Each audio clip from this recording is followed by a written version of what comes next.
आणि दत्ता सर ज्यावेळेस मला फर्स्ट टाइम बोलले की मॅडम असं असं किट आहे, आणि ऍक्च्युली ते सतत बोलत होते माझ्याकडं, म्हणजे पार्लरचं असल्यामुळं आणि मी आयुर्वेद क्षेत्रामध्ये नाडी परीक्षण करून म्हणजे औषध पण देते. सरांना आज उद्या करत असं टाळतच होते. शेवटी एक दिवसाची वेळ दिली, रिलॅक्स होते. सरांना म्हटलं या घरी, आणि मोपे सरांना घेऊन आले ते. तर सरांना काय क्वालिटी वाटली काय माहिती, सरांनी मला नाही प्रोडक्टचं सांगितलं. सरांनी ओळखले मॅडमला मनीची गरज आहे, आणि ऑलरेडी मला म्हणजे तसं माझा फ्लॅट आहे, सर्व काय आहे, मुलाचे लग्न झाले ते. पण मला स्वतःच्या करिअर मध्ये सरांनी पहिला प्रश्न विचारला तुम्हाला याच्यातून काय करायचं. तर सर म्हटलं माझ्यासाठी माझ्या मुलांसाठी मी खूप काय केले, माझ्याकडे भरपूर वेळ आहे, आणि आज समाजासाठी काहीतरी मला करायचंय, आणि त्यांच्यासाठी जर त्यांच्या माझ्यातून काही देवानं परमेश्वरानं जर ते ताकद देऊन करणार असेल तर त्याच्यासाठी मी तयारच आहे. आणि तसं पाहिलं तर मुलाला कुणाच्या घरामध्ये दुखणं नाही असं होतच नाही. आणि ह्या गोष्टी मी मॅग्नेटच्या 10 वर्षापूर्वी यूज केले होते. कार्ड आणि त्यावेळेस पॅटर्न होतं, म्हणजे त्या गोष्टीची माहिती नव्हती असं पण नाही होतं. पण ज्यावेळेस मला देवगिरीमध्ये त्यांनी कार्यक्रमाला बोलवलं, तर ऍक्च्युली त्याच दिवशी माझा मोठा दुसरीकडे कार्यक्रम होता, ती वेळ जमलीच नाही. आणि इथे पण टोपासोरला पण आमचे कार्यक्रम सतत असतात. पण सरांना म्हटलं काही नाही, ज्या दिवशी वेळ देईन तर त्या दिवशी मी पूर्णपणे या कामामध्येच उतरीन. पण मी 3 आयडीनं जॉईन झाले, आणि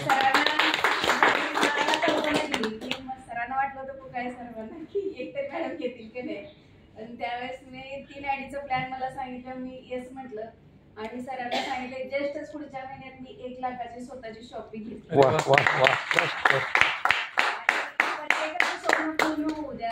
इथे काय नाही की बघा, इथे 0 इन्व्हेस्टमेंट आहे. तुम्ही काय देताय काय घेताय. आज आपण काय म्हणतो की कुठेही गेले ते पैसे दिले खर्च झाले चला. आज इथं आपल्याला 25 वर्षाची लाईफ या किटची दिली. माणसाला तरी स्वतःची आहे का.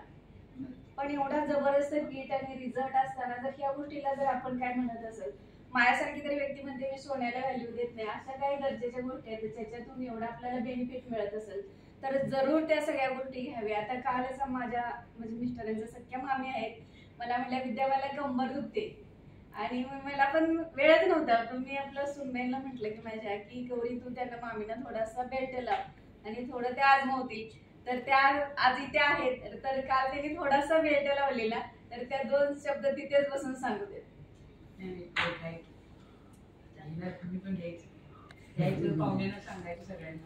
आणि आता जे सर आहेत आपल्याकडे माझ्याकडे जॉईन होणार आहेत घेतो बोलले, तर त्यांना ब्लॉकेज आहे.